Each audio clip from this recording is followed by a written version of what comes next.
ملګرو نن در سره زمونږ ایمانداري لږه شانتې شیر کومه تاسو وګورئ که نه زمونږ د پښتانه چې کومه دی دی کې هم دومره بېایمانه سره د ایمانه موږ دومره بېایمانیانې کوو په خپله تاسو لږ شانتې سوچ وکئ بیا اکثر موږ وایو چې موږ ټیم په ټیم تاواني کیږو ټیم په ټیم چې کومه دی د ترقۍ په ځای په ریوس ګیر کې ترقي کوو تاسو وګورئ دا کاټن ووینئ دی رور تازه راوړو د منډۍ نه او ګورو چې دی کې څومره روغې دانې دي دا وګورئ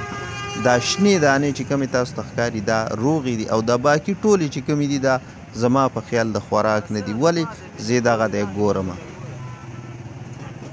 یو خو دا کاټن چې کومه دی د پاڼو نه مکمل ډک کړی دی سره پورې دا وګورئ ښه او دا د خوانۍ پچۍ چې کومه تاسو وینئ دا خو ټول کاټن چې کومه دی هغه پچۍ ته د رور ورواړه ولې یو دانه هم پکې د خوراک نه وه اوس دا بل کاټن تاسو وینئ چې دی کې څومره دانې د خوراک دي څومره د غورځولو دي دا وګورئ ښه زه خو به دا ویم چې دا د ډنګرو د خوراک هم نه دي د ځناورو د خوراک هم نه دي ولې دومره خطرناک چینجي او دومره خطرناک روسوالی دی پکې که چېرې ځناورو لی ورکړي نو کیدی شي په هغو باندې مرض ولګوي هغه هم مړه کړي نو داسې قسمه فروټ دا به اوس دا ریډۍ والا رور په بل مسلمان باندې خرڅوي یا به ډیران ته غورځوي دی به پکې ځان له تاوان کوي غونډ تاوان به په خپل سر علي او که په خپل سر یې وانلي نو دا به په بل غریب باندې خرڅېږي هغه کس باندې به دا خرڅېږي مزدور کار غریب کار انسان کم چې د 2 وخته روټۍ هم په مشکله مومي نو په خپله لږ شانتې سوچ و فکر کوئ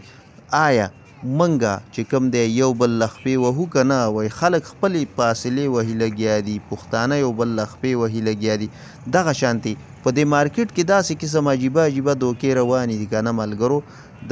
د فروټو د زمیندار نه واله تر د ریډیبان او تر غریب کور وړلو پورې چې کوم دی دی کې څو ځایه دوکې کېږي تاسو وګورئ دا اوس دې سره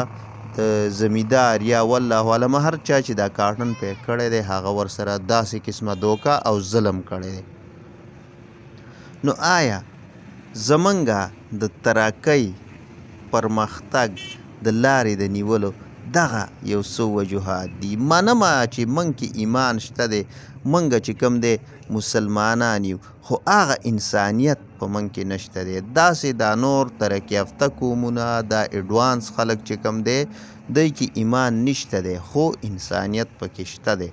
دا وګوره یو خو کاټن ټول د پاڼو نه ډک دی بیا د دې نه علاوه تاسو وګورئ په دې تله کې تاسو اندازه لږه شانتې واله یار 4 دانې هم پکې د خوراک نه دي نو آیا د ایماندارو ایمان چې کومه دی څومره تاسو په دې تله کې ولیدو په خپله سوچ و فکر وکئ په دې ویډیو خپله رایه هم راکئ او مخکې هم شیر کئ